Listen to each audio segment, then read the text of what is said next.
They say time heals all wounds, but some wounds are too deep to heal.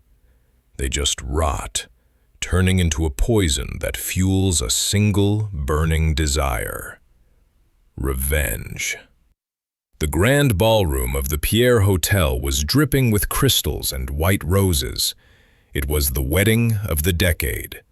Jessica, the golden girl of New York's fashion scene, was marrying Mark, the handsome heir to a tech empire.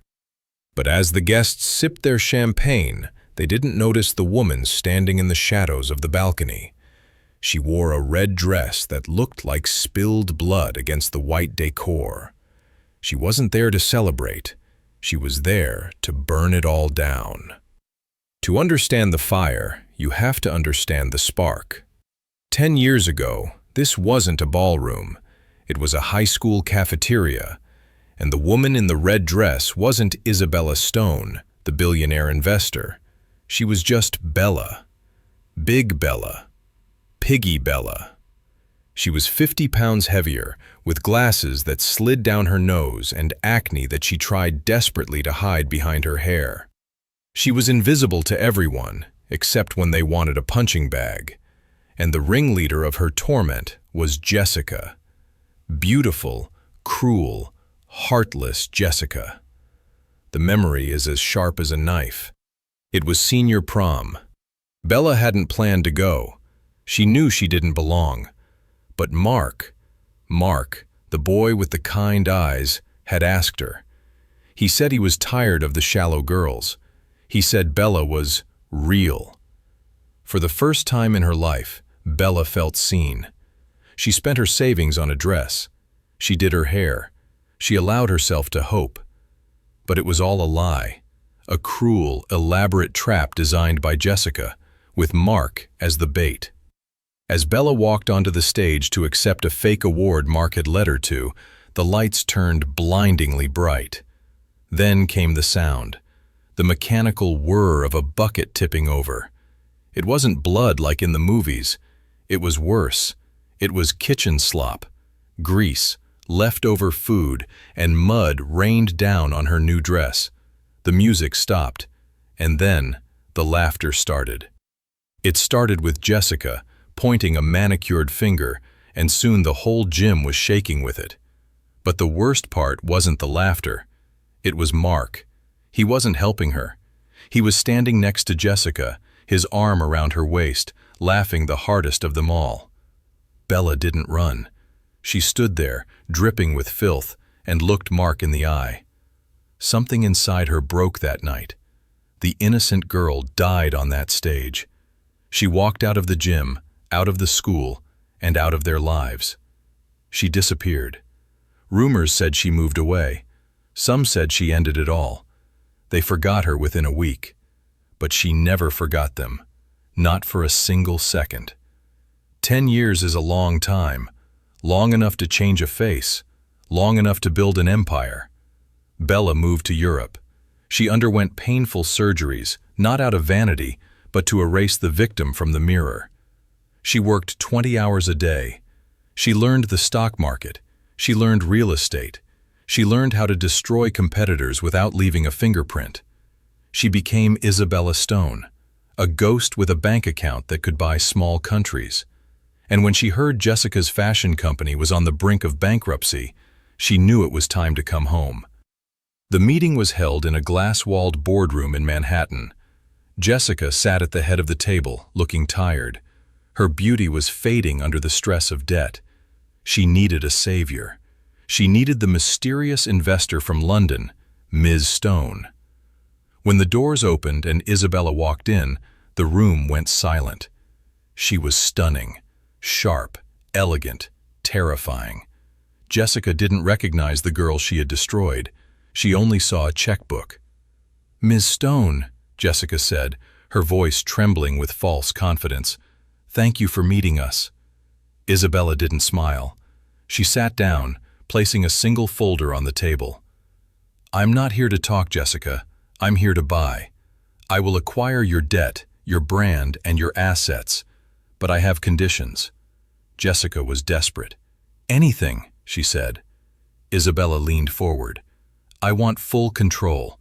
And I want an invitation to your wedding. I love a good love story." Jessica was relieved. She thought she had won. She invited the eccentric billionaire into her inner circle. Over the next month, Isabella became their shadow. She dined with them. She laughed at their boring jokes. And she met Mark again. Mark hadn't changed. He was still handsome, still weak, still chasing money. But now, he looked at Isabella with hungry eyes. He didn't see Piggy Bella. He saw a challenge. He saw a woman more powerful than his fiancée. It was too easy. 2 days before the wedding, Isabella orchestrated a chance meeting with Mark at a hotel bar. She wore the perfume she knew he liked. She let her hand graze his. "It's a shame," she whispered into his ear. "Jessica is a lovely girl, but a man like you? You deserve a woman who can give you the world, not just debt." Mark took the bait. He confessed he was only marrying Jessica for her family's connections. He tried to kiss Isabella. She pulled away, leaving him wanting more, leaving him ready to betray Jessica, just as he had betrayed Bella. The wedding day arrived. The ceremony was perfect. The vows were spoken. And now, the reception, the moment of the toast. Jessica stood up, glass in hand, looking at her guests. "I want to thank my savior," she said, gesturing to Isabella's table. "Ms. Isabella Stone, who saved my company and my life." The spotlight swung to Isabella. She stood up slowly. She walked to the stage, taking the microphone from a confused Jessica. "Thank you, Jessica," Isabella said, her voice smooth as silk. "I love weddings. They are full of promises, for better or for worse, in sickness and in health. But my favorite part is the history. You see, everyone here knows the beautiful couple, but no one really knows how their story began." She signaled the DJ booth. "I prepared a little slideshow, a trip down memory lane." Jessica smiled nervously. Mark loosened his tie. The giant screen behind the stage flickered to life. The guests expected childhood photos, cute memories. Instead, the screen showed a video. It was grainy, dated June 2014. The sound of a bucket tipping over echoed through the silent ballroom. The video showed a fat girl in a ruined dress covered in slop. It showed Jessica pointing and laughing. It showed Mark laughing. A gasp went through the crowd. Jessica turned pale.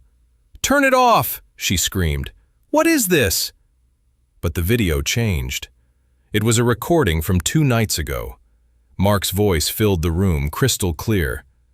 "I can't stand her, Isabella. She's pathetic. I'm only marrying her because her father promised me a seat on the board. Once we're married, I'll dump her and take half." The silence in the room was heavier than a grave. Mark froze. Jessica looked at him, horror in her eyes. Isabella laughed. It wasn't a polite laugh. It was the laugh of someone who had waited 10 years to exhale. "You see," Isabella said, turning to the crowd, "I didn't buy your company to save it, Jessica. I bought it to liquidate it. As of this morning, you own nothing. Your house, your brand, this wedding venue, it's all mine." She turned to Mark. He was trembling. "Isabella, please," he stammered. "I chose you. I want you." Isabella looked at him with pure disgust. She reached into her clutch and pulled out a pair of thick, broken glasses. She threw them at his feet. "You didn't choose me, Mark. You chose the money. And you certainly didn't choose me 10 years ago when you poured garbage on my head." "Who are you?" Jessica screamed, tears streaming down her face, her makeup ruined just like Bella's had been. Isabella stepped closer, leaning into the microphone so her whisper thundered through the speakers. "Look closely, Jessica. Look past the surgery and the diamonds. I'm the girl you called Piggy. I'm the joke you told. And now, I'm the punchline." Isabella dropped the microphone. It hit the floor with a deafening thud. She turned around and walked down the aisle, her red dress flowing behind her like a victory flag. Behind her, chaos erupted. Jessica was attacking Mark. Families were screaming. The empire of lies was crumbling into dust. Outside, the air was cool. Isabella's driver opened the door of her limousine. She slid into the leather seat. She didn't look back at the hotel. She didn't feel empty. She didn't feel sad. She checked her reflection in the rearview mirror. The girl from the cafeteria was finally gone. She took a sip of water, signaled the driver, and spoke one last word to the reflection. Done. The best revenge isn't just success. The best revenge is becoming the architect of their destruction and watching them pull the lever themselves. Be careful who you step on while climbing the ladder. They might just be waiting for you at the top. This is Twisted Fates.